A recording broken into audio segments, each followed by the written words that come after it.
situation that I'm in, it's it's really really tough.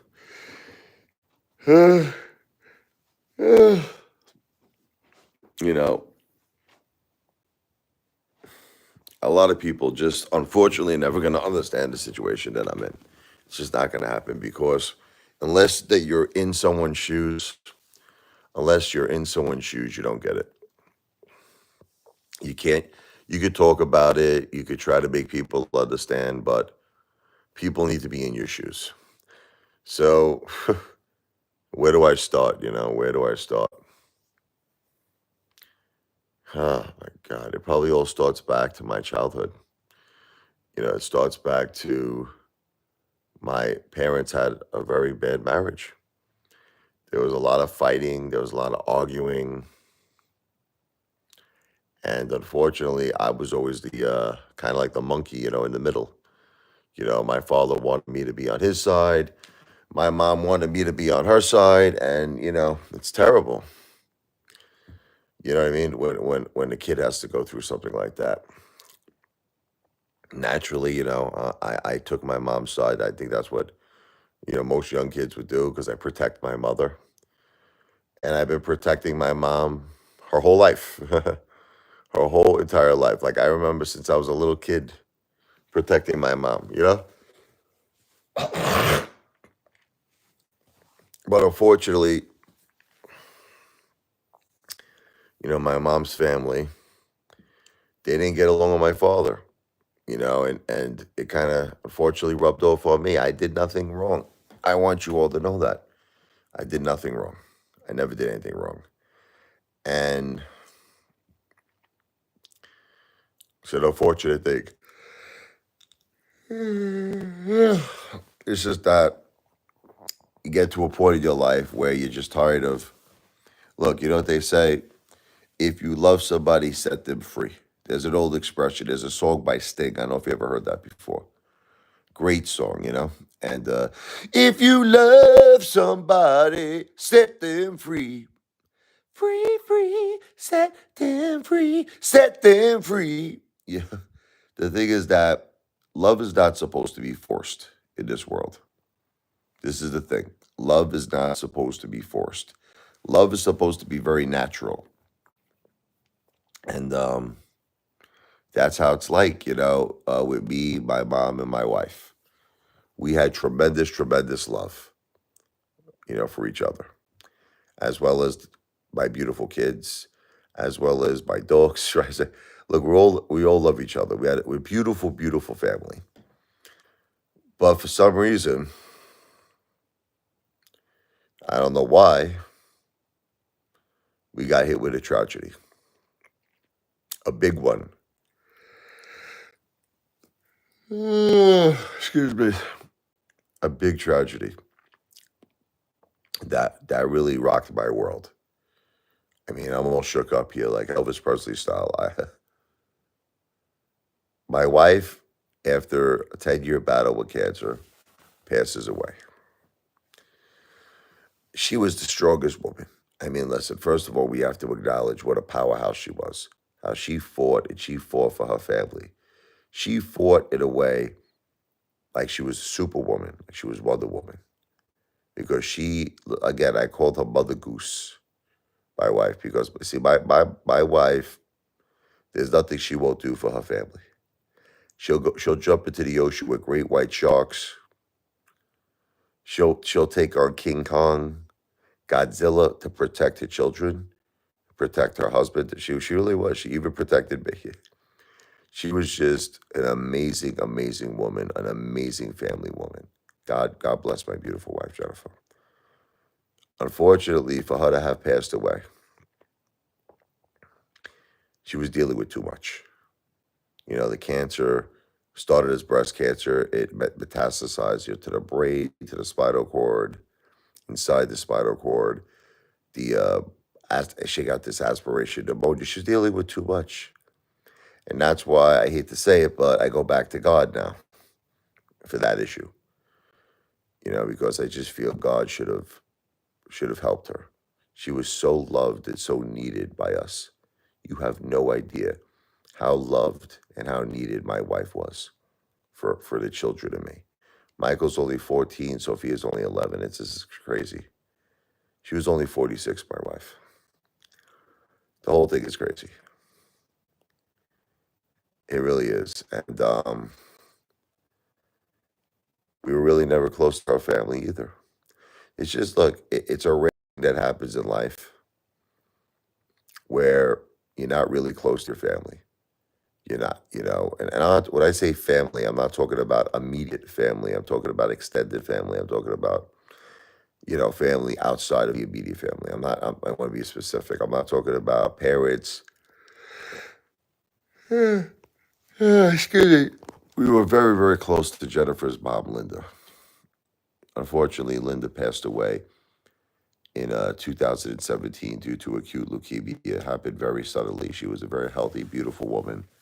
And just out of nowhere, Linda, Jennifer's mom, passed away, shocked us, shocked our world. Just like Jennifer's passing shocked us. This is like another shock. And we were very close to her. Very close to her father. Unfortunately, he has dementia. He's in a home. Very close to her beautiful Grandma Rose. So I'm not really talking about like immediate. I'm talking about extended uncles, aunts, cousins. Like, look, to some degree, I speak to my cousins. I still do on my mother's side. But it's kind of like, look, they got their own lives. We're at midlife here. Midlife is the toughest life. I'll tell you the reason why. Because when you're very young, whatever, you're a teenager, whatever, you got all the time in the world. You want to hang out, you want to have fun. When you're a senior citizen, I'm talking about very old now. I'm talking about like 70s, 80s. Your kids grew up.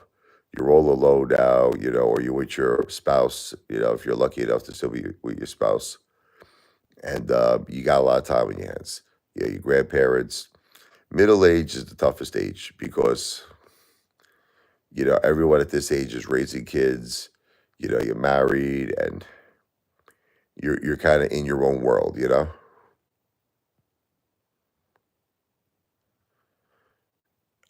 Jim, I do talk I just, by you coming here, you're the one being negative. You're the one being negative. Okay. And I really don't want to deal with it, Jim, in all honesty and fairness. You know what I mean? Because that's a negative comment. Jim, I do focus on the positives. Again, my son was at a beautiful dance yesterday. Okay, I dressed. He got dressed. He looked like $1 million. I had him in his polo shirt, his tie. We always have fun with the kids and the family, but you have to understand, Jim. There's a lot of stuff going on here that you don't get, and I'm trying to explain it. Okay, I'm alone right now, brother. you know, I you understand something. It's not a good thing to be alone. Okay, it's not a good thing. And it's something that's not necessary because there are people in my life that should be here for us. That's the point of this live stream. They should be here for us. Okay, and that's the point. But what you're saying, you know, it's not really cool, Jim. Because see, once again, it goes back to the beginning of the live stream saying that people will never understand your situation unless they're living in your situation, unless they're in your shoes. People don't get it. People don't understand. Just like this guy Jim here. He doesn't understand. He comes here, he's saying to start concentrating on the positives. Every single day, I talk about all the things I do with my kids. Every single day, I talk about how, in honor of my wife, in honor of my mom, I'm staying strong for the children. You understand? And I'm doing everything to make their lives happy. All right. Well, I was going to say you're the only one here. You were the only one here because now you're gone. Now it's just me, myself, and I, Jim. Let's get rid of this guy. I can't stand when people come here with this negative stuff. It's terrible. So anyway,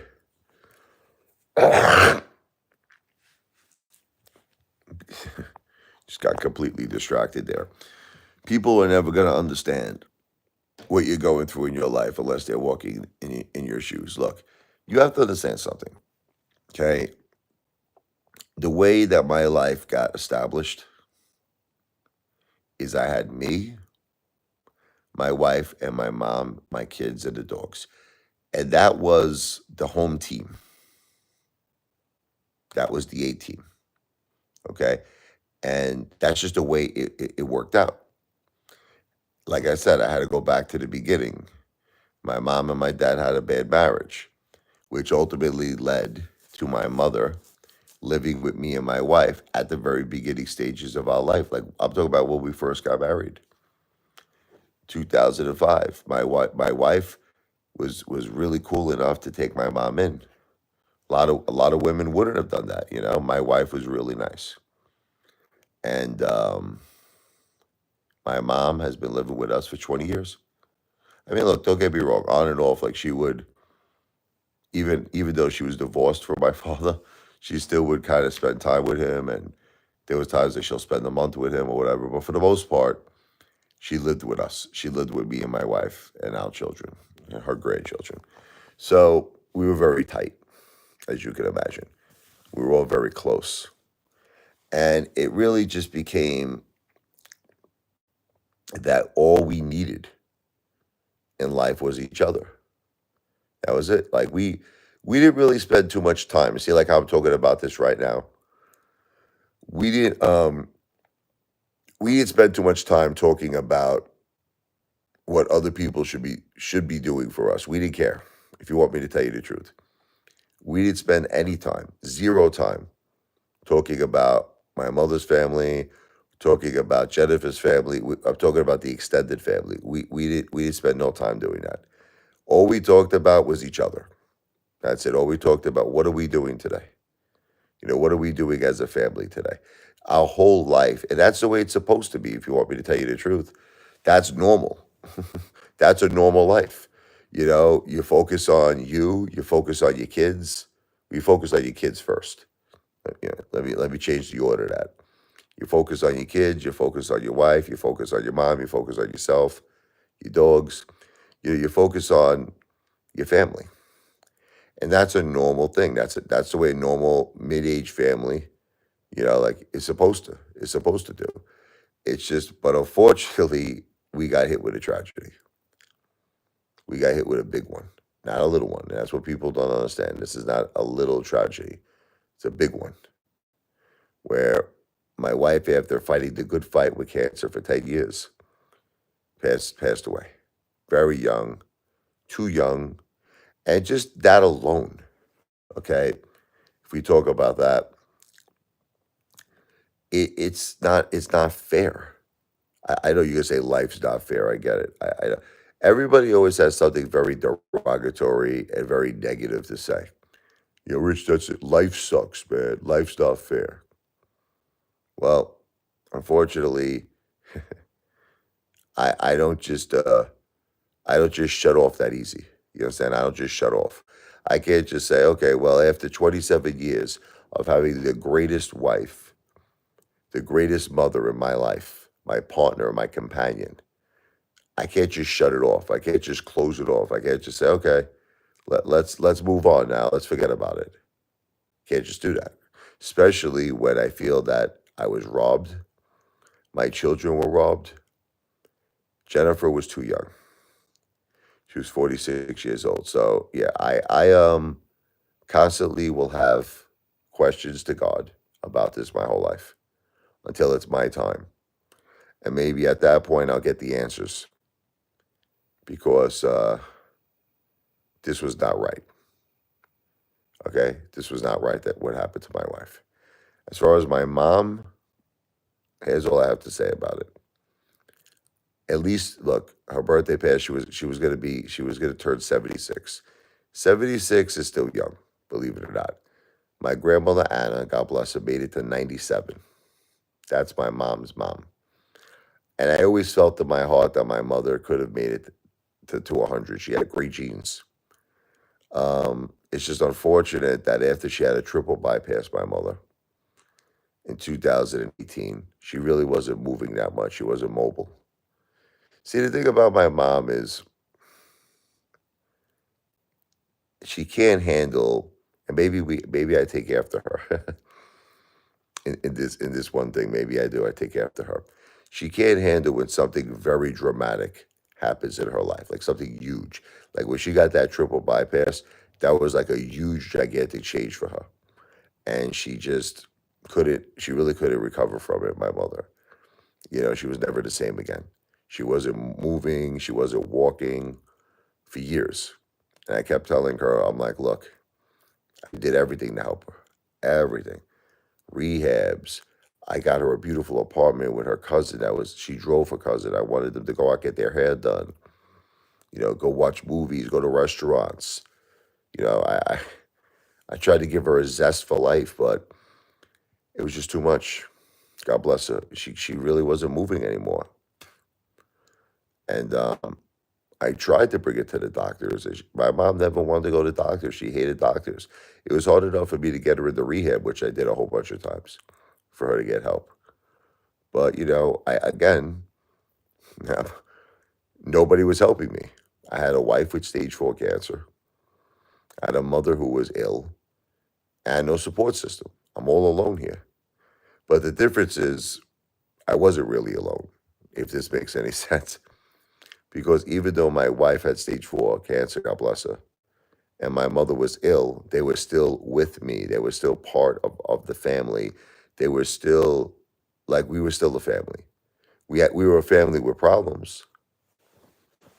We were a family that had medical issues. Two of the rocks of our family had major medical issues, but we were still a family, and we were together. What's up there, Adrian? So the thing is that when they passed away, um, it's too devastating.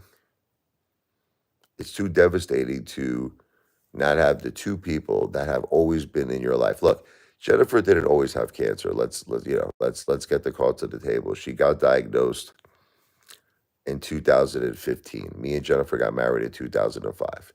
Not to mention, I've known her like since 1999. I mean, so you have to understand, like, me and Jennifer had a very, very good life together before she had cancer. You're talking about a good 16 years together. Me and Jennifer were together, like, yeah, because we met in 1999. She got diagnosed with cancer. The first time was 2015. So we were together, me and Jennifer for 16 years, and she didn't have cancer. So we lived like that. That was Jennifer at her prime.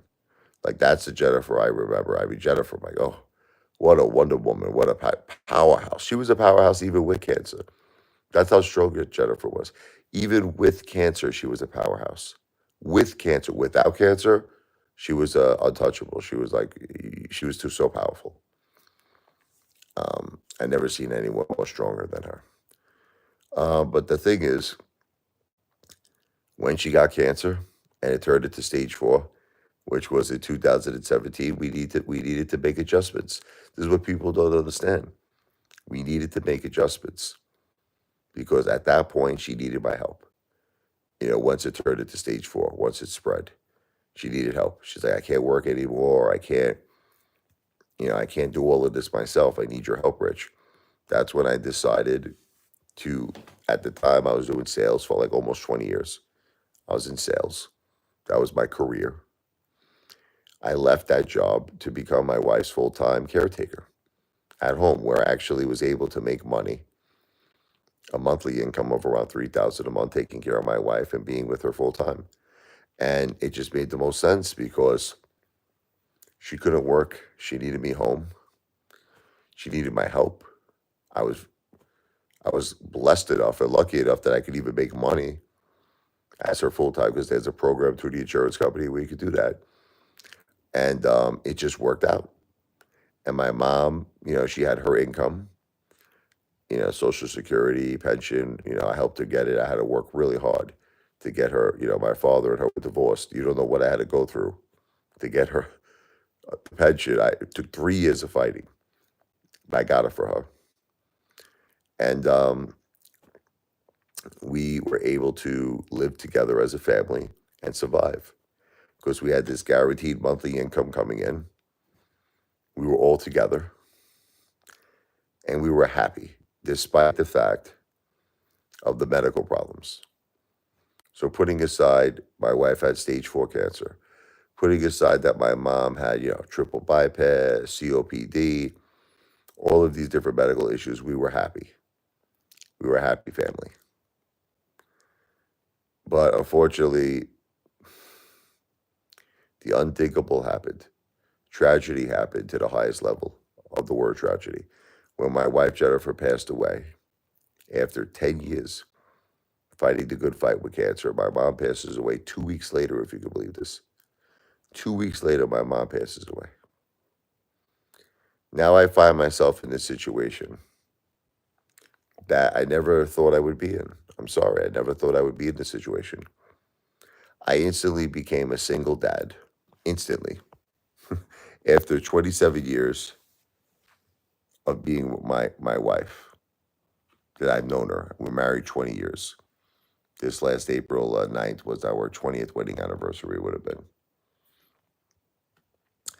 I find myself without a wife now. I find myself in a situation where I'm alone. And you say, well, don't you have kids? Yeah, I'm a single dad. Michael's 14, Sophia's 11. And I've been doing a great job. It's listen, people compliment me every day. They say, Rich, you're doing amazing.